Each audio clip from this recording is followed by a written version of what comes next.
Dhaka premier লিগের super লিগে গতকাল মুখোমুখি হয়েছিল প্রাইম ব্যাংক ও মোহামেডান। ম্যাচটিতে প্রাইম ব্যাংকের ব্যাটার মুশফিকের আউট নিয়ে বিতর্ক তৈরি হয়। অনেকক্ষণ বন্ধ থাকে খেলা। ম্যাচ শেষে হাত মেলাননি দু দলের ক্রিকেটাররাও। এবার নিজের ভেরিফাইড ফেসবুক পেজেও বিষয়টি নিয়ে সরব হলেন মুশফিক। বিতর্কিত ছবিটি পোস্ট করে ক্যাপশনে লিখেছেন মাশাআল্লাহ, সঙ্গে 3টি ইমোজি। মিরপুর শেরে বাংলা স্টেডিয়ামে গতকাল প্রাইম ব্যাংকের বিপক্ষে 33 রানে ম্যাচটি জিতে যায় মোহামেডান। ম্যাচের দ্বিতীয় ইনিংসে প্রাইম ব্যাংকের ব্যাটিংয়ের সময় স্পিনার নাইম হাসানের করা 34তম ওভারের চতুর্থ বলে মুশফিক মিড উইকেটে উড়িয়ে মারেন। বাউন্ডারি সীমানার খুব কাছ ঘেঁষে আবু হায়দার রনি ড্রাইভ দিয়ে অবিশ্বাস্য ক্যাচ লুফে নেন। প্রথমে মুশফিক হতাশ হয়ে মাথা নিচু করে মাঠ ছাড়তে থাকেন, তবে খানিক পরে বিপত্তি বাধে।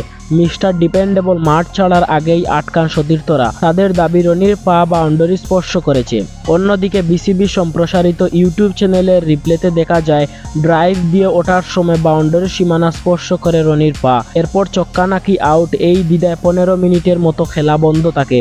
বারবার ভিডিও দেখে আম্পায়ারের সঙ্গে কথা বলতে দেখা যায় তামিমকে। শেষ পর্যন্ত মুশফিককে আউট দেওয়া হয়। প্রাইম ব্যাংকও সিদ্ধান্ত মেনে নেয়। মূলত ইউটিউবে সীমিত ক্যামেরায় প্রচারিত হলেও টিভি আম্পায়ার নেই, কাজেই আম্পায়ারদের পক্ষে রিপ্লে দেখার সিদ্ধান্ত নেওয়া সম্ভব ছিল না।